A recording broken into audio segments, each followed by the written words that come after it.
ক্রিকেটের খবর, নাহিদ রানাকে আংশিক অনাপত্তিপত্র দিয়েছে বিসিবি। জিম্বাবুয়ের বিপক্ষে প্রথম টেস্টের পর পিএসএলে খেলতে যেতে পারবেন এই ডানহাতি পেসার। তবে পুরো আসরের জন্য এনওসি পেয়েছেন লিটন দাস এবং রিশাদ হোসেন। অর্থাৎ জিম্বাবুয়ের বিপক্ষে টেস্ট সিরিজে থাকছেন না লিটন। এবার আর অতি সতর্কতা দেখায়নি বিসিবি।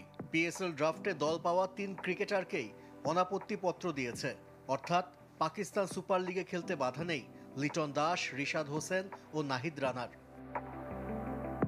তবে নাহিদ রানার ক্ষেত্রে একটু হিসাব নিকাশ করতে হয়েছে নির্বাচকদের।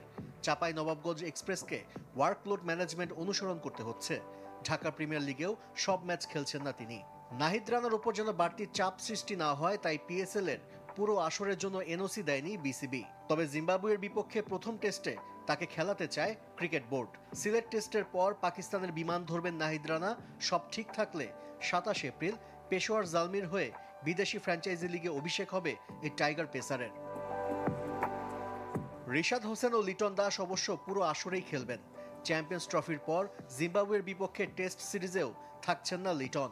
যদিও নির্বাচকরা চেয়েছিলেন ঘরের মাঠে সিরিজটি খেলে ছন্দে ফিরুক এলকেডি, তবে পিএসএলকেই ফেরার মঞ্চ হিসেবে বেছে নিয়েছেন লিটন দাস। 12 এপ্রিল করাচি কিংসের হয়ে মাঠে নামতে পারেন লিটন। তবে পাকিস্তান সুপার লিগের প্রথম দিনই দেখা যেতে পারে রিশাদ হোসেনকে। উদ্বোধনী ম্যাচে তার দল লাহোর কালান্দার্স লড়বে ইসলামাবাদ ইউনাইটেডের বিপক্ষে। জিম্বাবুয়ের বিপক্ষে যেহেতু কোনো সাদা বলের সিরিজ নেই, তাই রিশাদকে পিএসএল এর পুরো আসরের জন্য এনওসি দিয়েছে বিসিবি।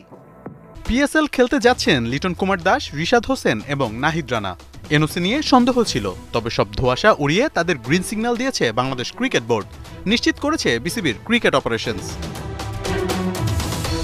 11 এপ্রিল শুরু হচ্ছে পিএসএল এর এবারের আসর। তার মাঝেই 2 ম্যাচের টেস্ট সিরিজ খেলতে বাংলাদেশে আসছে জিম্বাবুয়ে।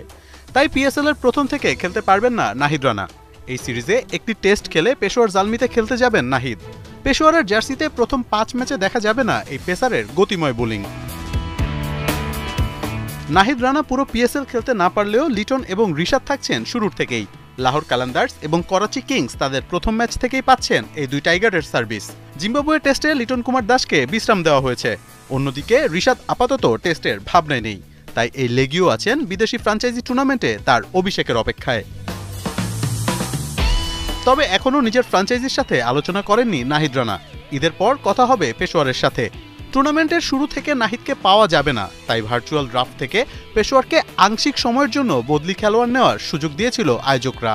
কিন্তু নতুন কাউকে দলে নেয়নি তারা। পিএসএল এর ড্রাফটে গোল্ড ক্যাটাগরি থেকে নাহিদকে দলে নেয় পেশোয়ার জালমি। এছাড়া সিলভার ক্যাটাগরি থেকে রিশাদ হোসেনকে দলে নেয় লাহোর কালান্দার্স এবং লিটনকে ডাকে করাচি কিংস।